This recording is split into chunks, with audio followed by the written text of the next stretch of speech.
Hello and welcome to my reading of A Message to Garcia by ELBERT Hubbard. I will begin now. Chapter 1. Opaloga, Horse Sense. If you work for a man, in heaven's name, work for him. If he pays wages that supply you your bread and butter, work for him. Speak well of him, think well of him, and stand by the institution he represents. I think if I worked for a man, I would work for him. I would not work for him a part of his time, but all of his time. I would give him an undivided service or none. If put to the pinch, an ounce of loyalty is worth a pound of cleverness. If you must vilify, condemn, and eternally disparage, why resign your position? And when you are outside, damn to your heart's content. But I pray you, so long as you are part of an institution, do not condemn it. Not that you will injure the institution, not that, but when you disparage the concern of which you are a part, you disparage yourself. And don't forget, I forget won't do in business. This literary trifle, A Message to Garcia, was written one evening after supper in a single hour. It was on the 22nd of February, 1899, Washington's birthday, and we were just going to pass with the March Philistine. The thing leaped hop from my heart, written after a trying day, when I had been endeavoring to train some rather delinquent villagers to abjure the comatose state and get radioactive. The immediate situation, though, came from a little argument over the teacups, when my boy, Bert, suggested that Ron was the real hero of the Cuban War. Ron had gone alone and done the thing, carried the message to Garcia. It came to me like a flash. Yes, the boy is right. The hero is the man who does his work, who carries the message to Garcia. I got up from the table and wrote a message to Garcia. I thought so little of it that we ran it in the magazine without a heading. The edition went out, and soon orders began to come for extra copies of the March Philistine. A dozen, 50, 100. And when the news company ordered 1,000, I asked one of my helpers which article it was that had stirred up the cosmic dust. The next day a telegram came from George H. Daniels of the New York Central Railroad, thus: give price on 100,000, row an article in pamphlet form. Empire State Express advertisement on back. Also, how soon can you ship? I replied giving price, and stated we could supply the pamphlets in 2 years. Our facilities were small, and 100,000 booklets looked like an awful undertaking. The result was that I gave Mr. Daniels permission to reprint the article in his own way. He issued it in booklet form in editions of 500,000. 2 or 3 of these 500,000 lots were sent out by Mr. Daniels, and in addition the article was reprinted in over 200 magazines and newspapers. It has been translated into all written languages. At the time Mr. Daniels was distributing the message to Garcia, Prince Hylakov, director of Russian railways, was in his country. He was the guest of the New York Central and made a tour of the country under the personal direction of Mr. Daniels. The prince saw the little book and was interested in it, more because Mr. Daniels was putting it out in such big numbers, probably, than otherwise. In any event, when he got home, he had the matter translated into Russian, and a copy of the booklet given to every railroad employee in Russia. Other countries then took it up, and from Russia it passed into Germany, France, Spain, Turkey, Hindustan, and China. During the war between Russia and Japan, every Russian soldier who went to the front was given a copy of the message to Garcia. The Japanese, finding the booklets in possession of the Russian prisoners, concluded that it must be a good thing, and accordingly translated it into Japanese. And on any order of the Mikado, a copy was given to every man in the employ of the Japanese government, soldier or civilian. Over 40 million copies of A Message to Garcia have been printed. This is said to be a larger circulation than any other literary venture has ever attained during the lifetime of the author in all history, thanks to a series of lucky accidents. E.H. Chapter 2. A Message to Garcia. As the cold of snow in the time of harvest, so is a faithful messenger to them that send him, for he refresheth the soul of his masters. Proverbs XXV 13. In all this Cuban business there is one man that stands out on the horizon of my memory like Mars at perihelion.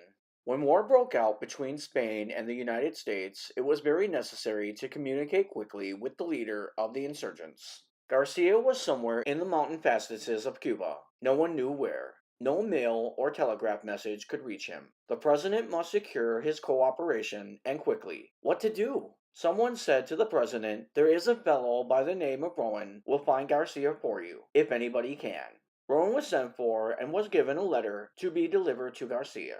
How the fellow by the name of Rowan took the letter, sealed it up in an oilskin pouch, strapped it over his heart, in 4 days landed by night off the coast of Cuba from an open boat, disappeared into the jungle, and in 3 weeks came out on the other side of the island, having traversed a hostile country on foot, and delivered his letter to Garcia, are things I have no special desire now to tell in detail. The point that I wish to make is this. McKinley gave Rowan a letter to be delivered to Garcia. Rowan took the letter and did not ask, "Where is he at?" By the Eternal, there is a man whose form should be cast in deathless bronze, and the statue placed in every college of the land. It is not book learning young men need, nor instruction about this and that, but a stiffening of the vertebrae which will cause them to be loyal, to trust, to act promptly, concentrate their energies, do the thing, carry a message to Garcia. General Garcia is dead now, but there are other Garcias. No man who has endeavored to carry out an enterprise where many hands were needed, but has been well nigh appalled at times by the imbecility of the average man, the inability or unwillingness to concentrate on a thing and do it.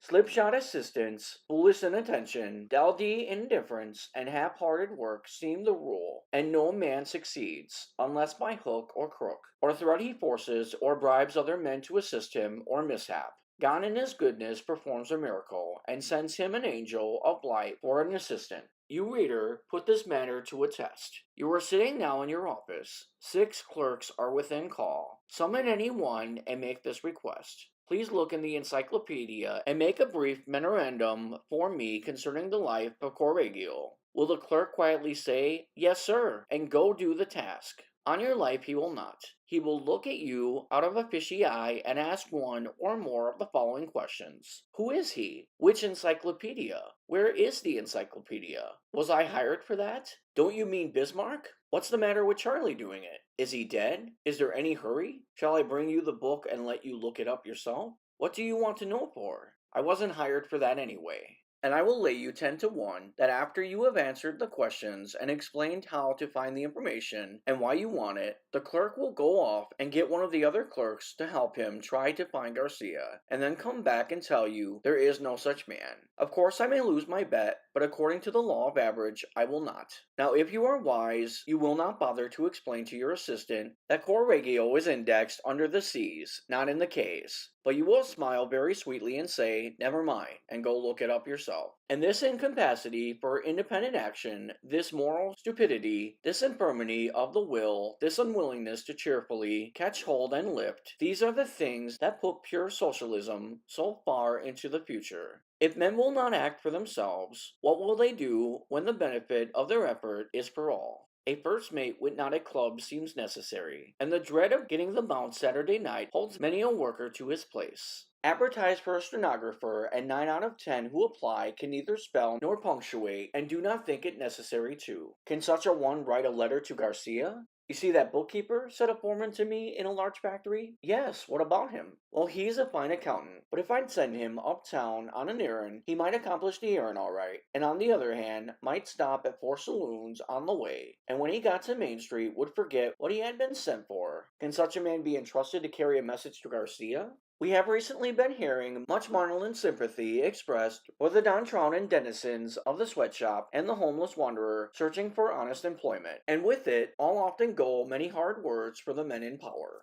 Nothing is said about the employer who grows old before his time in a vain attempt to get drowsy ne'er-do-wells to do intelligent work, and his long patient striving with help that does nothing but loaf when his back is turned. In every store and factory there is a constant weeding out process going on. The employer is continually sending away help that have shown their incapacity to further the interests of the business, and others are being taken on. No matter how good times are, this sorting continues. Only if men are hard and work is scarce, the sorting is done finer. But out and forever, out the incompetent and unworthy go. It is the survival of the fittest. Self-interest prompts every employer to keep the best, those who can carry a message to Garcia. I know one man of really brilliant parts who has not the ability to manage a business of his own, and yet who is absolutely worthwhile to anyone else, because he carries with him constantly the insane suspicion that his employer is oppressing or intending to oppress him. He cannot give orders, and he will not receive them. Should a message be given to take to Garcia, his answer would probably be, "Take it yourself."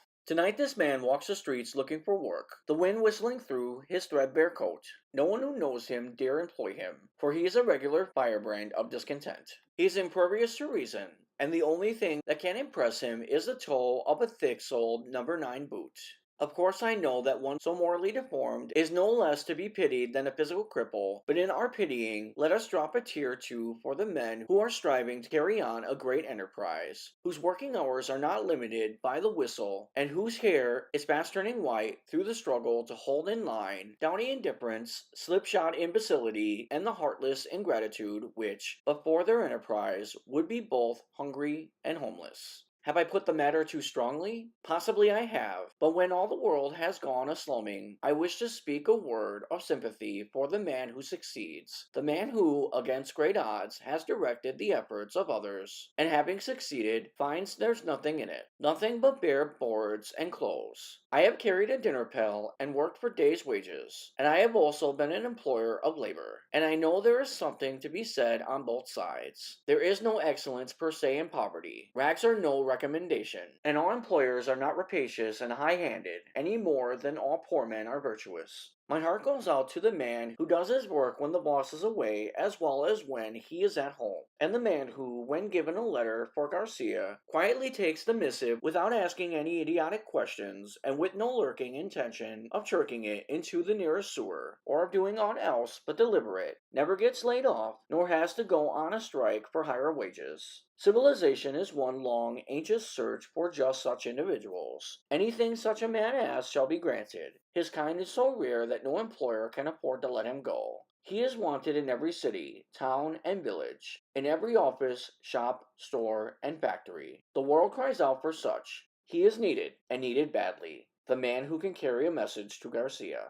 To act in absolute freedom, and at the same time know that responsibility is the price of freedom, is salvation. Chapter 3 Life in Abundance. The supreme prayer of my heart is not to be learned or good, but to be radiant. I desire to radiate health, cheerfulness, sincerity, calm courage, and goodwill. I wish to be simple, honest, natural, frank, clean in mind and clean in body, unaffected, ready to say I do not know, if so it be, to meet all men on an absolute equality, to face any obstacle and meet every difficulty unafraid and unabashed. I wish others to live their lives too, up to their highest, fullest, and best. To that end, I pray that I may never meddle, dictate, interfere, give advice that is not wanted, nor assist when my services are not needed. If I can help people, I'll do it by giving them a chance to help themselves. And if I can uplift or inspire, let it be by example, influence, and suggestion, rather than by injunction and dictation. That is to say, I desire to be radiant, to radiate life. I hope that you've enjoyed this reading of A Message to Garcia by ELBERT Hubbard. Please like and subscribe for future videos where I read more into this and other books. Thanks for watching.